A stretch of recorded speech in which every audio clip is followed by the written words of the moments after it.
Hello, everybody. It's Gary Stuckey with Real Music. Welcome back to another episode. Got a great one lined up for you today. Got singer, songwriter, and pianist Laurence Elder is here today talking about a brand new album and a new single of the same name. It's called Walk Another Mile. Really good song and video. Need to check it out. I think you're going to love it. Reminds me of the old school music from the 80s, maybe early 90s, laid back. And you're going to love it. Had a great time talking with him about a whole lot of different subjects, about songwriting, things like that in his career. And got some great musicians on the album. And we're going to talk about it right now. So here we go. Here's Laurence Elder.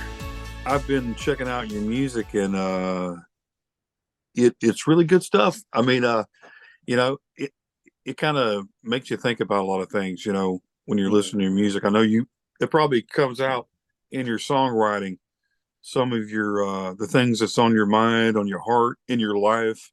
Absolutely. How does that come about? Like, for instance, Walk Another Mile. Now, what's the story behind that song? Well, at the end of the day, that song is about perseverance and it's about the ups and downs of life. And it's really meant to have an optimistic message about, everybody is walking another mile in whatever that means to them, and sometimes those miles can be easy and sometimes those can be challenging. um, and you got joys and sorrows, but everybody's walking their walk, and in some ways we're walking that walk together, in some ways we're walking it solo. But it's really meant to say, whatever that mile is for you, just keep going, even when things seem to be at their toughest. Walk another mile. um, the timing of this release is kind of interesting because you asked about if there's a story. um, and I wrote the song quite a few years ago, and it went through a few different incarnations before it made it onto the album of the same name, title track, Walk Another Mile.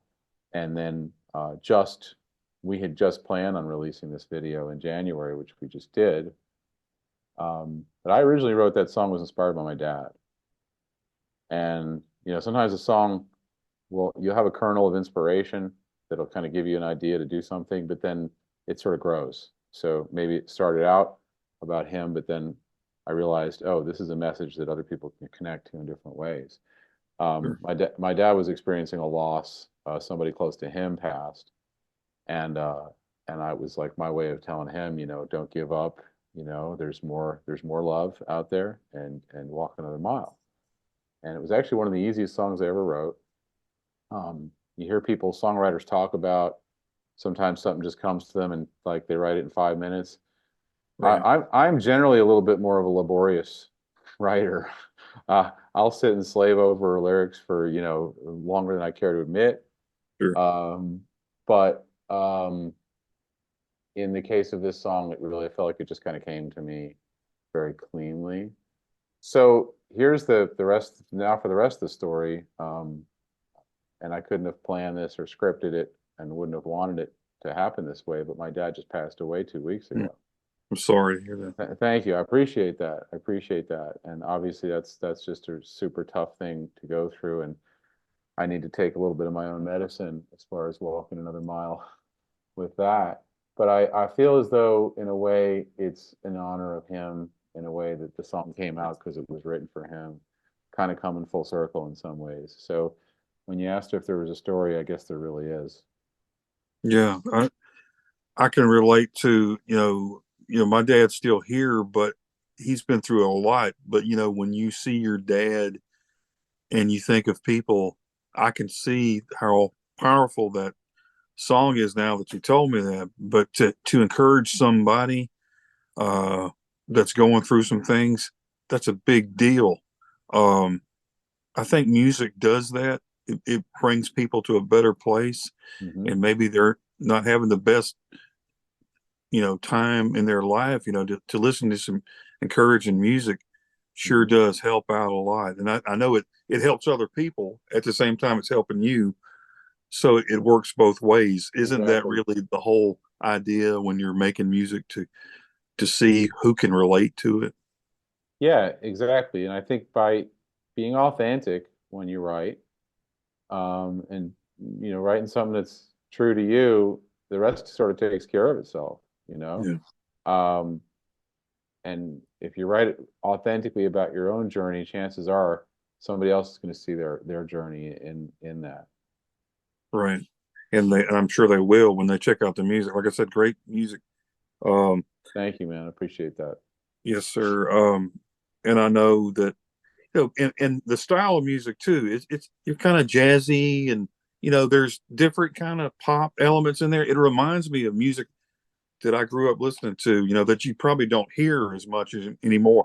That kind of music draws me because I'm thinking it's not overdone. It's not bunch of mush. It's not cheese. It's not, what I'm saying? It Yeah, ain't processed cheese. I mean, right. you can tell that you took time to write, or you took time to, musically, or it came from your heart, even though like this song didn't take long to write, like you said. Mhm. It's pure. It's a natural thing. It's not like you set out to go, I'm going to write the cheesiest song ever and get people to like it, Yeah. but it's like it came from your heart. So that's got to be something that you thought about, though. Was there a lot of influences in there when you're thinking of writing songs? Do you think about a certain genre, or you just start writing, or how do you do that?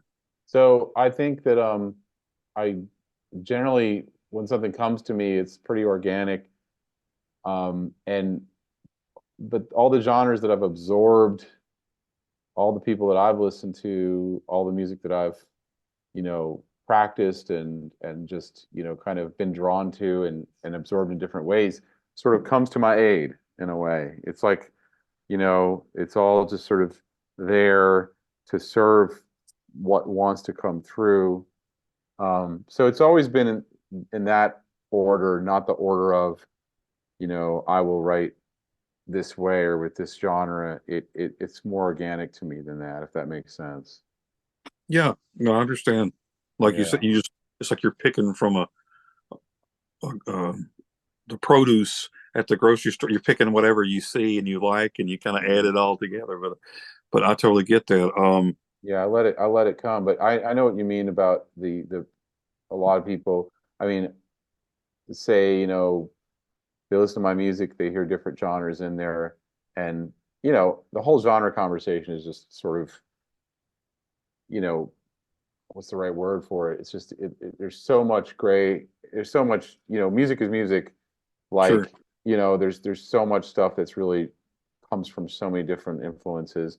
I understand that we need to use the genres to sort of help us put things in little boxes and categorize things, and there's a place for that, sure, I suppose. But I think, I look at the people that I really love, like Sting and Bruce Hornsby and Steely Dan and Stevie Wonder and James right. Taylor. Um, and these are just a handful of the people. And I don't think genre, I just think great music, you know? There you go. I'm the same way. Yeah, you hear a song, you don't go, let me find out, make sure now it's in this category. Otherwise, I Yeah. won't listen to it. Right, right. Yeah, exactly. Right. Um, well, tell me this now. You were named the 2023 Adult Contemporary New Artist of the Year by New Music Weekly. Was Yeah. that a shock to you, or how'd you find out about that? Well, yeah, it was a little bit. I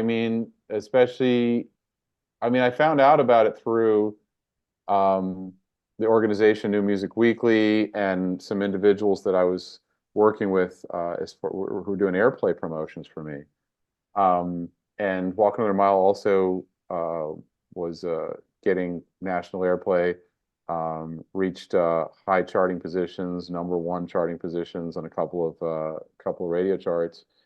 And it was through that process where it got on the radar of the individuals at New Music Weekly that like give those awards. And I know some of the other people that won were like Beyonce and Harry Styles. And I was like, what? I'm gonna sell my name like next to those names. I was like, damn, that's pretty awesome. I'll take it.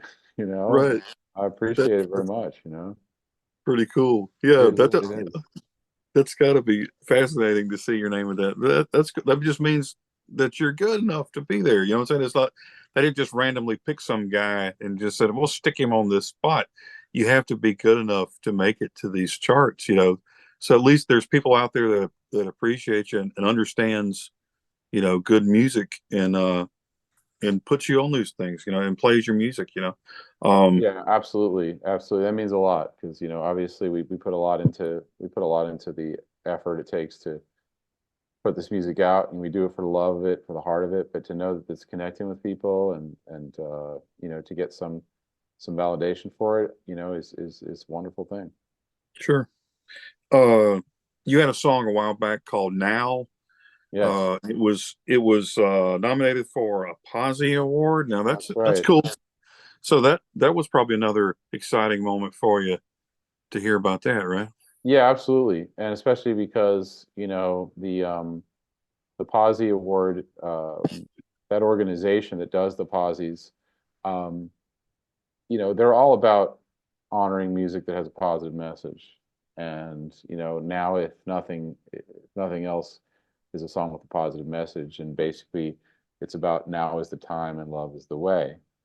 Now that may sound like a cliche, but I'm gonna give a sales pitch for cliches right now because the reason they become cliches often is I think it's a message that people want to hear and people need to hear.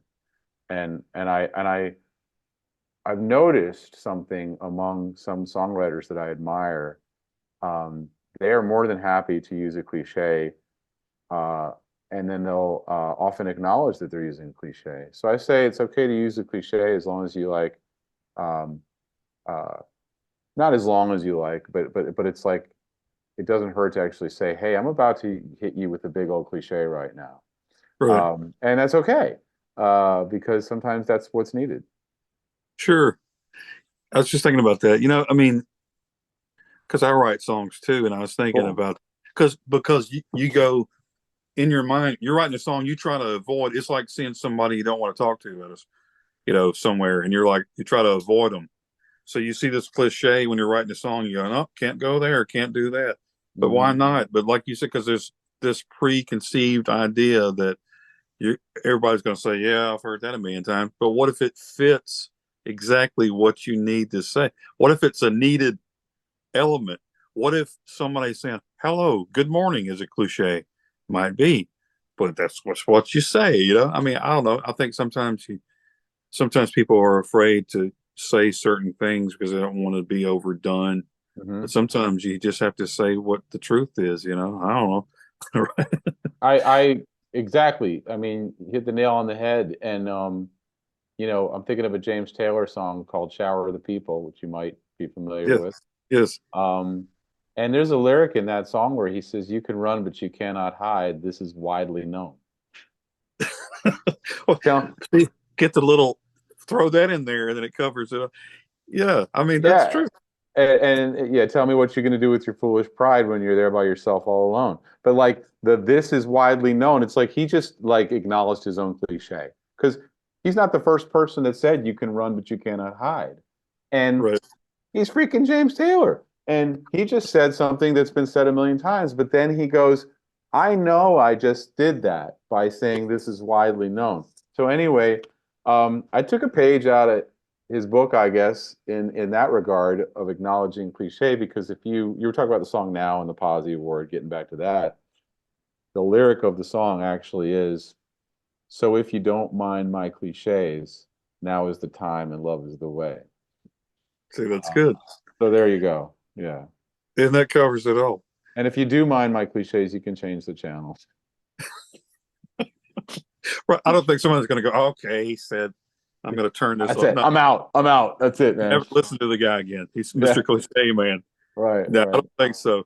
I think though a lot of music though, if you listen to some of the newer stuff, it's been done before. I think, you know, Hmm. what is cliche? What is it as far as music? Because I'd say about 75% you hear a new song, and it's not new. It sounds just like another song, you know. So Hmm. Hmm. I think that's one thing I, as a songwriter, to stay away from, not, you know, so much the cliches, but the sounding like something else, you know, to make it a priority not to sound. Of course, you're going to sound your influences are going to shine Yeah. through that. but you're not going to be like, oh, this is a part two of some other band that's already had a song like that. Of course, you don't want to do that, right? Right, right. Yeah, it's just kind of a balance there. Yeah. Um, but listening to the music now, I was trying to figure out your sound and your style. Has anybody compared you to other artists in that? Because I was trying to think of what it reminded me of. I'm just going to see if I'm right on that. So, I've heard some really outlandish things. Uh, but but I can't remember any of those right now. Those are usually the ones I'm like, yeah, okay, I don't know. like Um, Metallica or something. No. yeah, exactly. There was that Metallica reference, and I was just Yeah, like, that one. I'm gonna have to think about that one. Mm, You know what I've had a few times that I wouldn't have thought of myself was Boss Skaggs. okay. I've heard of several people say that. So there was Well, something about some aspect of what I do. I definitely get Bruce Hornsby, yeah, um, that type of thing. there you go. That Yeah. that's kind of. I'm thinking that's probably what because I was sitting there going that piano singer songwriter style and Mhm. but there's almost a tinge of like Chicago or something in there. I was trying to.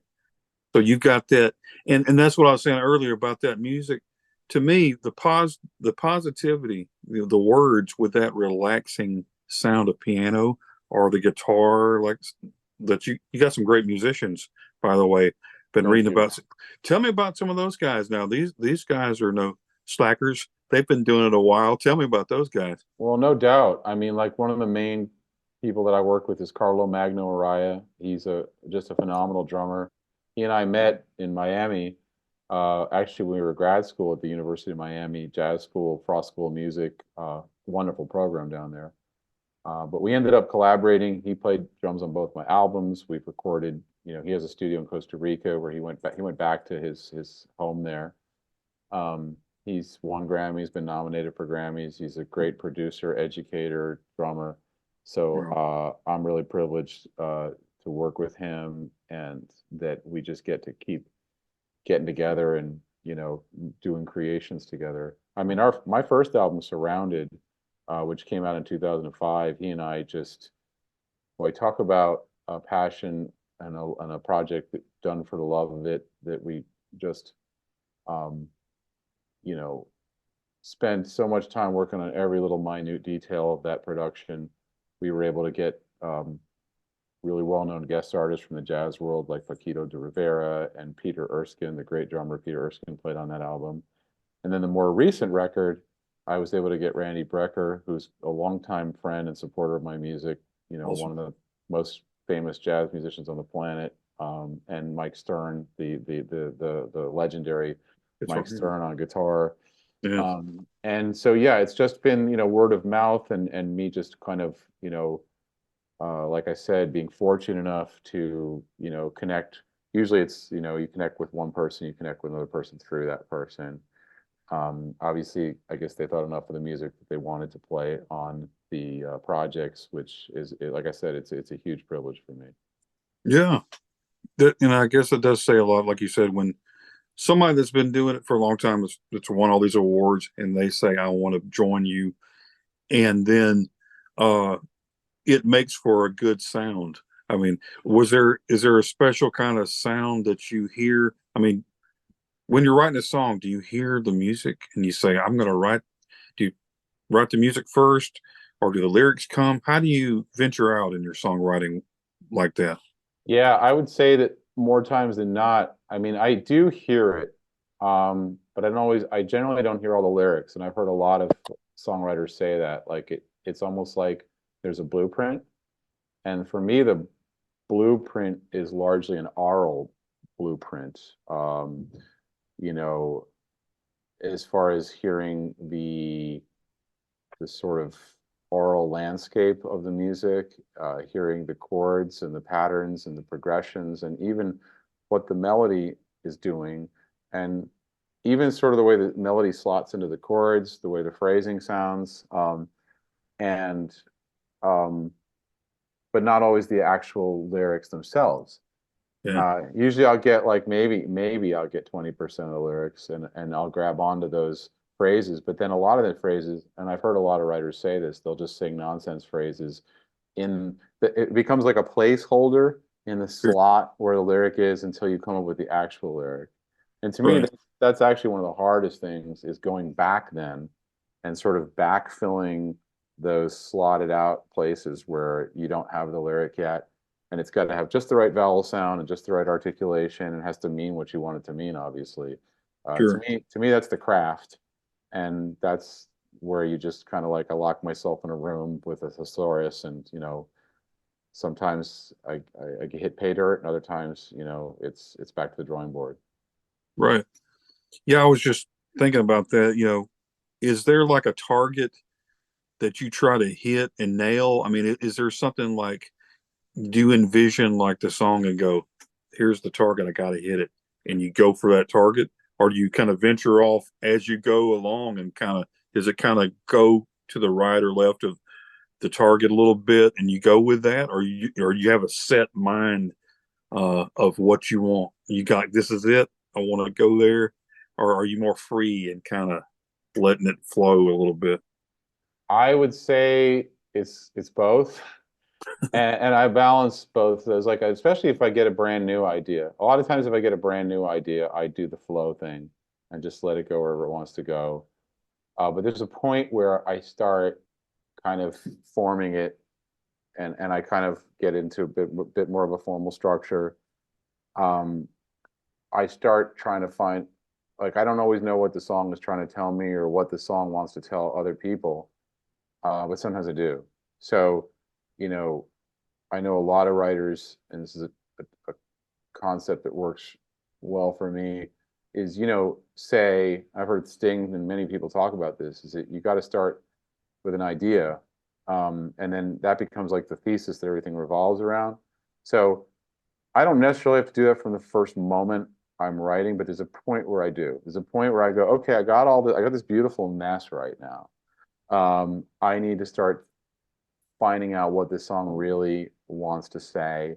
And that's when I get into the little bit where I become a little bit more disciplined about, what tools I'm using and how I'm using them and kind of narrowing things down to get to a finer point, if that makes sense. Yeah, that makes sense. Um, but that's a good way to do things. I guess you do that every time you get ready to do a song, and you're kind of seeing where it goes and things like that. Mm. Um, Yeah. but yeah, I guess the ideas are flowing around. But I guess you have to have a basic concept of what you want to write about. I guess a basic topic, right? Uh, or I an do. idea. I think you do at some point if you don't already. Like sometimes I'll allow myself not to have that if it isn't coming, and I'll just like go with the sound of the song or the feel of the song. Um, it's not always that I know the topic right off the bat, but there's a point where I need to like go, okay, what's this song going to be about anyway? Sure, Yeah. that's cool. And like when I was saying I wrote Walk Another Mile real quick, that was one of those ones where I did know I knew right away what it was about.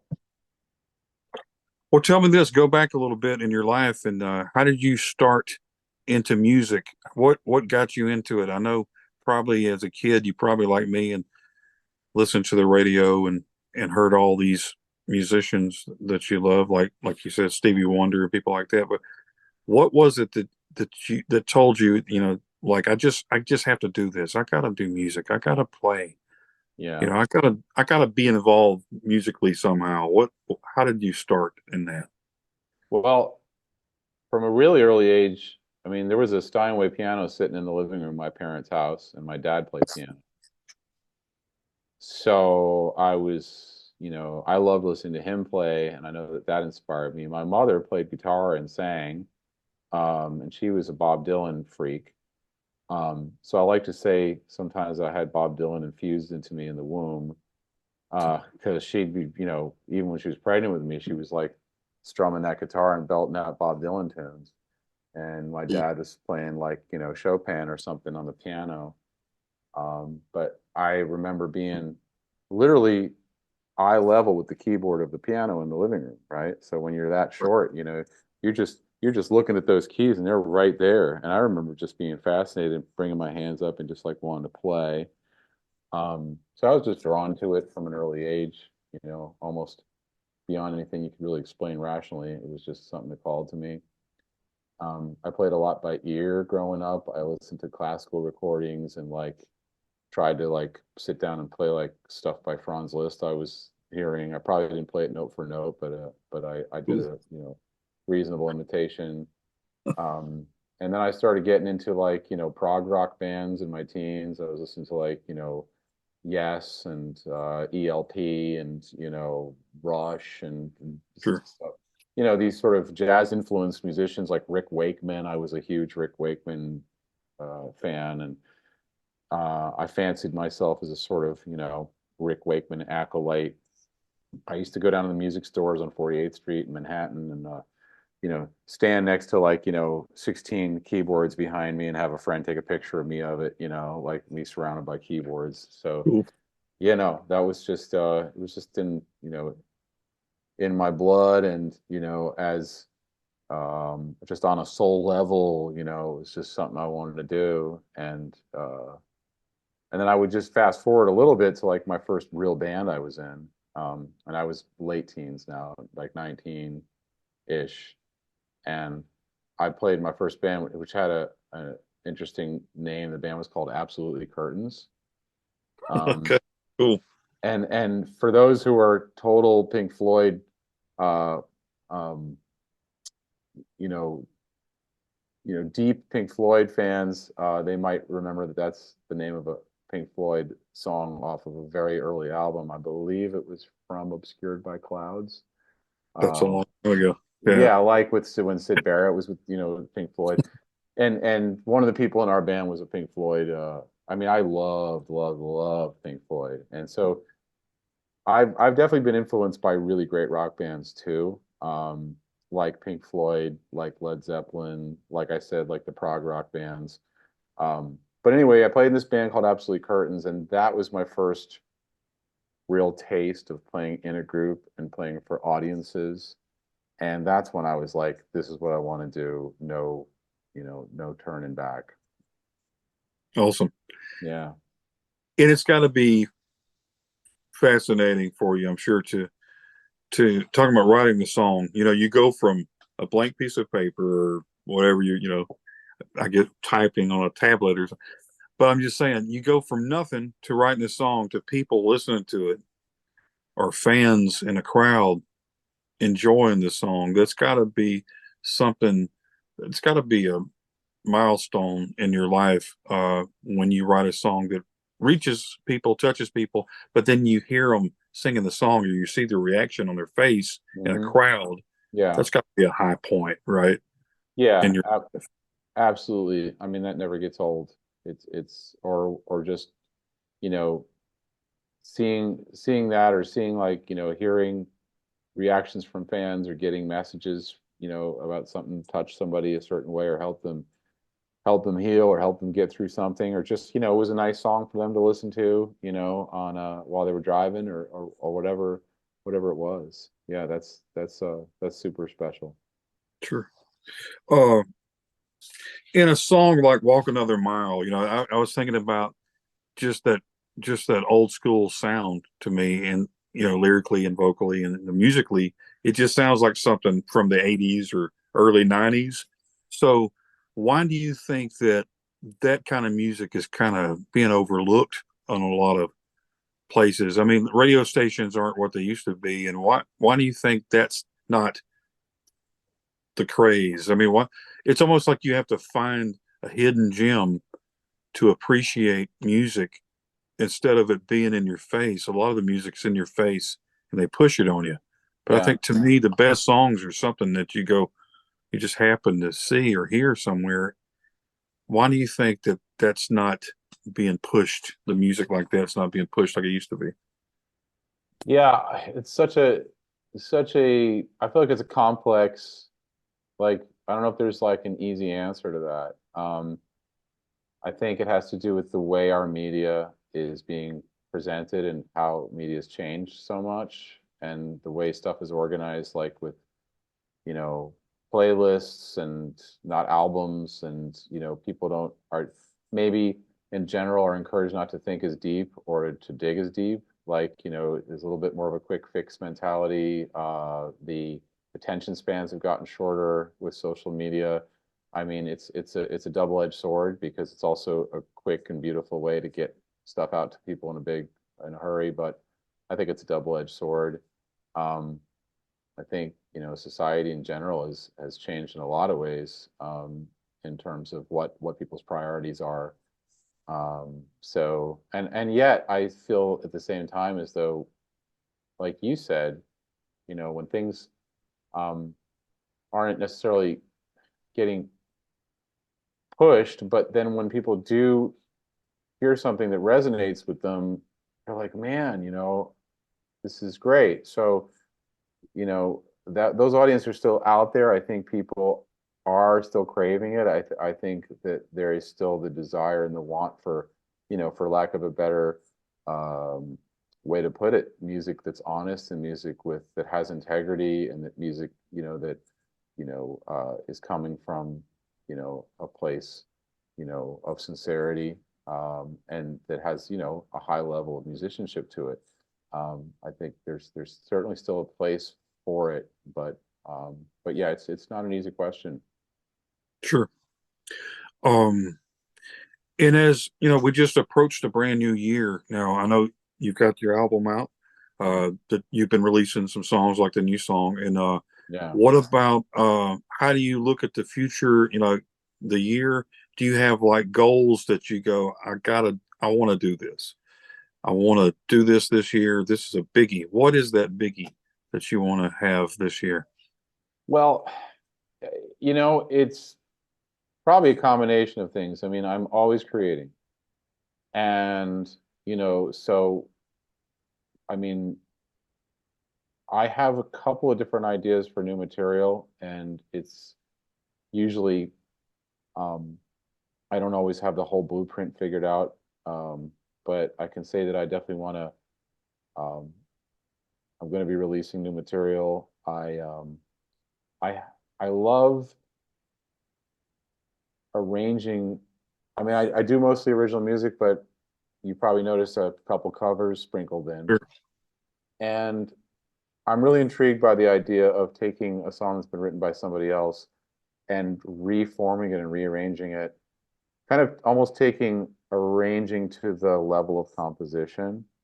Um, kind of throwback to people like Gil Evans, the stuff he did with, Miles Davis, and even what he did with like some Hendrix tunes and stuff.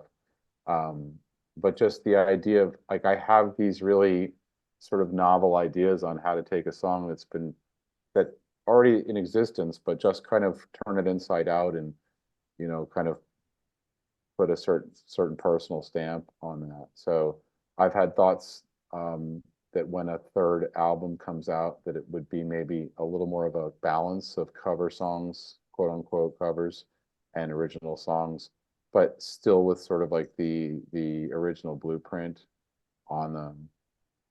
And I'd like to do more videos and videos for existing songs. And Sure. then and I have a song called Tested on my album, Walk Another Mile, and I'd love to do a gospel arrangement of that with a gospel choir. I'm really excited about that idea. Uh, That would be cool. yeah. That's something I always wanted to do. I always think about the gospel choir. I'm a big fan of Foreigner. I want to know what love is, and they're singing in the background, the choir. To me, Right. that's like big, and that was all. That's always been a dream to have like a full choir singing in that gospel. Uh, Yeah, and I think that song lends itself really well to it. oh, I can really envision that. see, Yeah. there you go. I mean, So I don't know if there's like one biggie or there's a bunch of things that are going to kind of all sort of string together into like, the next sort of chapter, so to speak. But well, at least either you got either them way, out it's going there. to be fun. What's that? You've got them out. You've got them all put out there. You just got to Yeah. go and make and target everything. Yeah. Well, tell everybody how they can get your new album and your music and check you out and find out.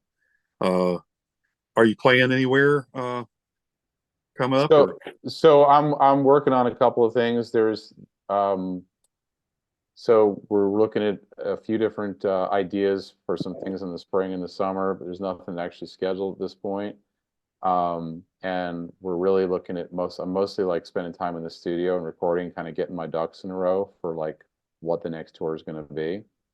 Um, so, um, so yeah, it's more like kind of in the process of putting those ducks in a row. But as far as being able to find my music and get the album, that's lawrenceelder.com, and that's Laurence with a U, Laurence, and all the music's available on Spotify. You can buy the album on the website. Pretty much all your digital platforms, Apple Music, pretty much the place you'd expect to. YouTube channel, and there's some videos on there and that type of thing. Yeah. Awesome. Well, I thank you for talking to me today. And like I said, you got some great music, and I've been checking it out. I'm looking forward to hearing more and seeing what you do in the future. And I'm excited for you. And I thank you for talking to me today. Yeah, I really appreciate your time, Gary. I appreciate your questions and really just insightful sort of observations on stuff. And it's always a pleasure having conversations like this. So, look forward to doing it again, and appreciate your interest in the music. Sure, I'll be here. Yeah, we'll do it again, and whenever you got some new stuff coming out, and we'll talk about it some more. Yeah, I'll keep you posted. I'll definitely have more information on that coming soon. All right, Laurence, I appreciate you. All right, you too. Take care. You too. Bye. Hey, thanks for tuning in to another episode, everybody. I appreciate you. Yeah, Laurence Elder, very talented guy. Check out his brand new album. Walk another mile in his website for more information and on social media. And until next time, everybody, always remember to keep the music real.